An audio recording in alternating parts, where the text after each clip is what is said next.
नमस्ते दोस्तों। ओम देवा। आज मैं आपके सामने एक कहानी लेकर आया हूं जो एक जंगल के राजा के बारे में है।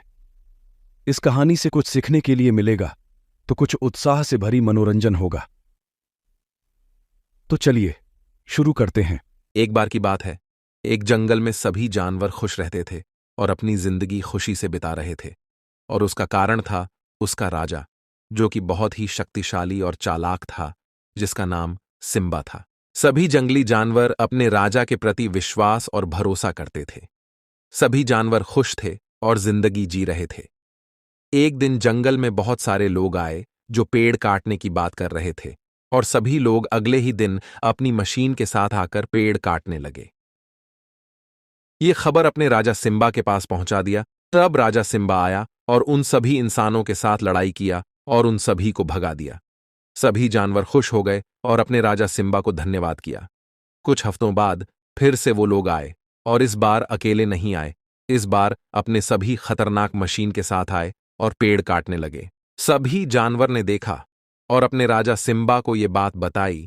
तब राजा सिम्बा अपने जानवरों के साथ आया और फिर से उन लोगों से लड़ने लगा। लेकिन इस लड़ाई का अंजाम कुछ और ही हुआ। लड़ते समय सिम्बा के ऊपर गोली चला देते हैं, जिसके कारण सिम्बा की मौत हो जाती है। इस बात को देखकर सभी जंगली जानवर के होश उड़ जाते हैं, और वे लोग को विश्वास नहीं होता है कि उसका राजा मारा जा चुका है। सभी इंसान फिर से पेड़ काटने लगते हैं, और उधर सभी जानवर को समझ नहीं रहा था कि वे क्या करें। उनका राजा, जो हम सभी को जीवन देकर अपने आप को खत्म करके चले गए, हम सभी को अकेला छोड़ के। सभी लोग सोच रहे थे कि कई दिन बीत जाते हैं और आधा जंगल खाली हो जाता है, और उन्होंने तय किया कि हम सभी लोग इस जंगल छोड़ देंगे।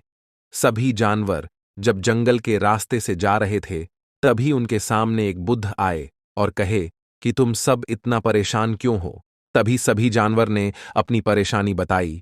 तब उस बुद्ध ने कहा, चिंता मत करो, तुम्हें अपना फिर से राजा मिलेगा। सभी जानवर ने कहा कि हमारा राजा कहाँ है। तब उस बुद्ध ने कहा कि तुम्हारा राजा, जो सिम्बा की आत्मा अभी भी जीवित है, जो तुम सब के लिए उसे फिर से आना पड़ा है। लेकिन इस बार तुम्हारा राजा अधिक शक्तिशाली होगा, लेकिन उसे कुछ भी याद नहीं होगा। सभी जानवर ने कहा, हमारा राजा अभी कहाँ है। तब बुद्ध ने कहा, उच्च पर्वतों के ऊपर एक जगह है जहां तुम्हारा राजा सोया हुआ है। उसे जगाना होगा, क्योंकि तुम्हारे राजा की आत्मा उस शेर के शरीर में प्रवेश कर चुका है, जो एक पवित्र आत्मा को ढूंढ रहा था। इस बार तुम्हारा राजा का नाम सिम्बा नहीं, शौर्य नाम होगा। जाओ, अपने राजा को जगा दो। सभी जानवर उस उच्ची पर्वत पर चले गए, और उन सभी ने देखा कि एक शेर जो सोया हुआ। उन सभी ने अपने राजा को उठाने की कोशिश की, लेकिन वह नहीं उठ पाया। कई दिनों तक उन सभी जानवरों ने उसे उठाया, लेकिन वह नहीं उठा। सभी ने सोचा कि अब हमारी कोई मदद नहीं करेगा, और सभी लोग वहां से चले जाते हैं, वापस उसी जंगल में। फिर सभी लोग सोचते हैं कि उसके राजा ने एक बात कही थी कि मैं रहूं या न रहूं, लेकिन कभी भी तुम अपनी हिम्मत नहीं हारना। ये बात सोचकर सभी जानवर कहते हैं कि अब हम सभी अपनी लड़ाई खुद लड़ेंगे, और वे सभी जानवर लड़ने के लिए तैयार हो जाते हैं।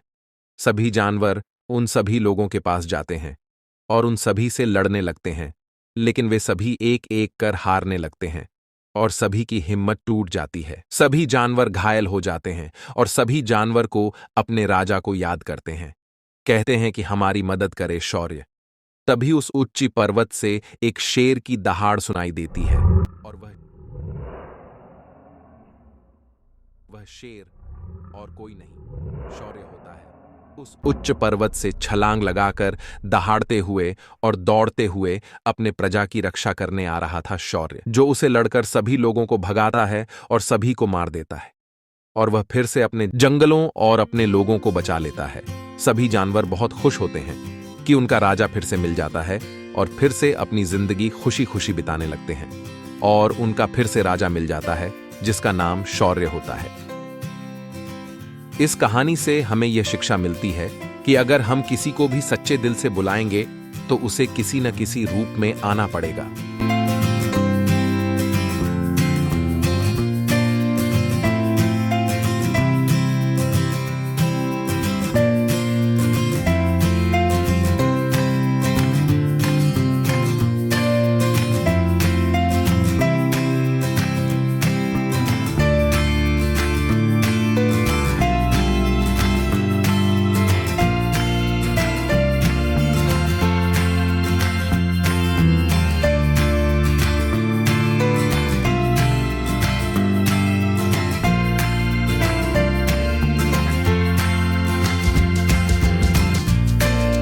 रुको रुको, अभी कहाँ कहाँ जा रहे हो? आप सभी को ये वीडियो कैसी लगी? अगर वीडियो अच्छी लगी तो वीडियो को लाइक, सब्सक्राइब, शेयर, कमेंट में जरूर लिखें। वीडियो किससे अच्छी लगी मिलते हैं अगली वीडियो में, तब तक के लिए जय हो।